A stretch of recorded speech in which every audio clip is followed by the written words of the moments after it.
If you've watched most of the recent sci-fi TV shows and movies, you may have come across the idea of the multiverse. It's a pretty cool concept to think about, that there are alternate realities out there, alternate versions of us living in parallel realities. And you may be thinking, yeah, that would be great, but this stuff is just fiction. But what if I told you that reality is malleable? That it's more flexible than you think? That there is actually a multiverse of infinite realities out there? That you can choose whatever reality you want? That you have more power than you think? You may think I'm crazy, right? Well, Albert Einstein, one of the greatest minds of the 20th century, had a unique view on reality, and I believe that understanding Einstein's view on reality holds the key to unlocking our power on influencing and even bending reality itself. And he left a clue, and he left it in the following statement, which goes, "Time is an illusion. Reality is merely an illusion, albeit a very persistent one."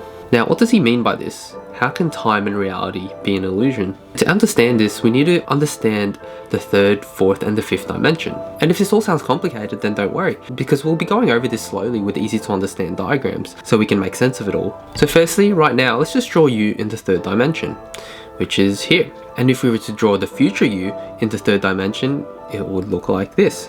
Now, if we were to draw a line between you right now and you in the future, this would be a line in the fourth dimension. As Einstein revealed, the fourth dimension is time. Einstein believed that we are constantly moving through the fourth dimension, which is time. Let's go ahead and draw a timeline. So this is from the beginning of time to infinity.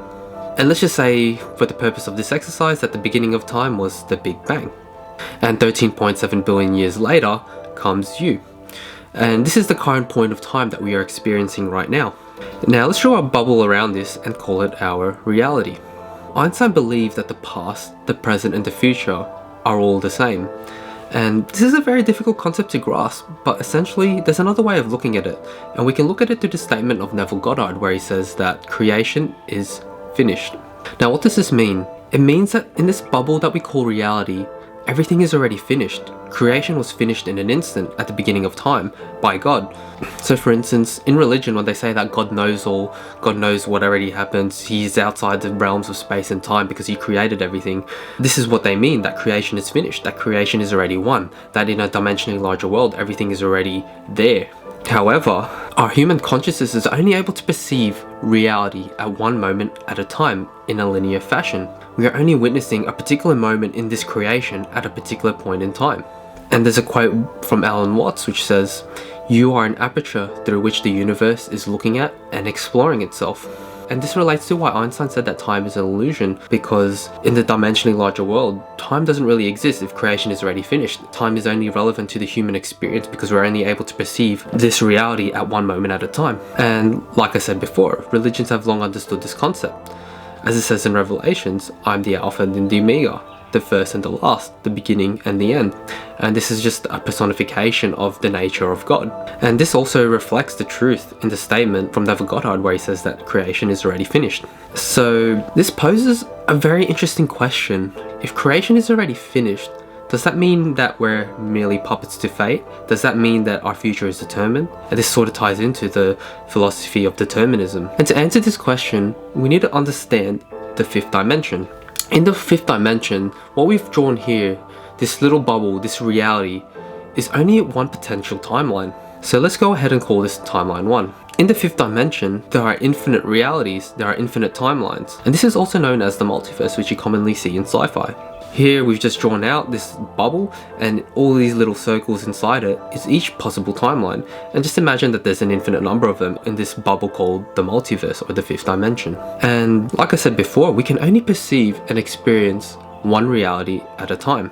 And this is where we answer the question of, is life determined for us? And what I believe is that the answer is no. This is what it means in the Bible, where it says that God gave us free will. We have the free will to choose what thoughts we want to think, which is going to affect ultimately the reality that we experience. And that begins with the gift of our thoughts. This is a divine gift. This is what I believe it means when in the Bible it also says that we are created in the likeness and image of God. This means that in a way we are co-creators of reality in a sense, because we are able to experience that reality that we want. And the way that we do that is through our conscious awareness of what we decide to perceive, of the thoughts we choose to think. It all begins with our thoughts. And that's why one of the most popular books, success books of all time, is called Think and Grow Rich, because it all starts off with your thinking, with your thoughts. The thoughts you choose to think will ultimately dictate the reality which you will experience. And also another thing about this is that your thoughts are directly linked to your imagination. And this is what led Einstein to say that imagination is everything. It is a preview of life's coming attractions. So the gift of imagination, this is a divine gift from God. Bob Proctor once said that if you can see it in your mind, you can hold it in your hand. Meaning that imagination, what you first see in your mind, is a prerequisite of what you will experience in physical reality. And that's what Einstein meant by this quote. He understood the power of imagination. It's the choice to first perceive which reality out of the realm of infinite possibilities in the multiverse or the fifth dimension which you want to experience.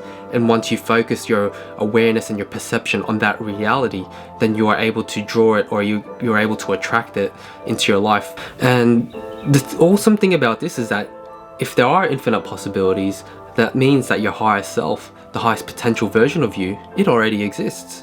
So there is the version of you who already has the dream house, or your dream job, or has the relationship that you dream of, or has the business that you want. It all already exists in this dimensionally larger world. It's only up to us to use our imagination to perceive that potential reality, and holding that vision in our mind and taking steps towards that reality. That is the gift of free will. That is the divine gift of imagination. We can choose our own reality. We are co-creators of reality. We are made in the likeness and image of God. And then here's some other cool quotes which I want to share. One from the Bible, it says, "Blessed are those who believe but do not see. Blessed are those who believe what they see in their mind's eye, in their imagination, before they see it in their physical reality." Because that is, like I said, the prerequisite. You have to see it in your mind first before you can manifest or attract it into your life. There's also walk with faith and not by sight. And this is also where the law of attraction comes from. How one of the main concepts of the law of attraction is that thoughts become things. It all begins with your thoughts. Because like I said, thoughts are linked to your imagination. As Einstein says, imagination is everything. It is a preview of life's coming attractions. And this really does affirm how that we are more powerful than we think. Because if we understand and accept this worldview of reality, if we accept that there are infinite possibilities, and we have the divine gift of free will and the conscious choice to choose our own thoughts, then we are merely not just a cog in the machine of life, helplessly being swept from one situation to another. No, we actually have the power to choose and shape our own reality. We are more powerful than we think. And here's another cool play on words which I like. Most people like to say, "I'll believe it when I see it." But that's not the case. That's the wrong way around. The correct way of viewing things is, "I'll see it when I believe it," because you need to believe something first before you can attract it. That is the law of attraction. That's what all religions have been trying to tell us throughout these thousands of years. Also, what I think is pretty cool is this quote from Einstein, where he says, "Everything is energy, and that's all there is to it. Match the frequency of the reality you want, and you cannot help but get that reality. It can be no other way. This is not philosophy. This is physics." And so a cool analogy which relates to this is sort of like tuning a radio station. So say you got a favorite radio station and you're in an old car, and if you know the frequency of that radio station, then you have to tune your radio to the exact frequency to be able to hear that radio station, right? And so in a similar way, there's infinite realities out there. If you want to experience a particular reality, you need to tune yourself, your consciousness, to the same frequency of the reality you want, and then you will experience that reality.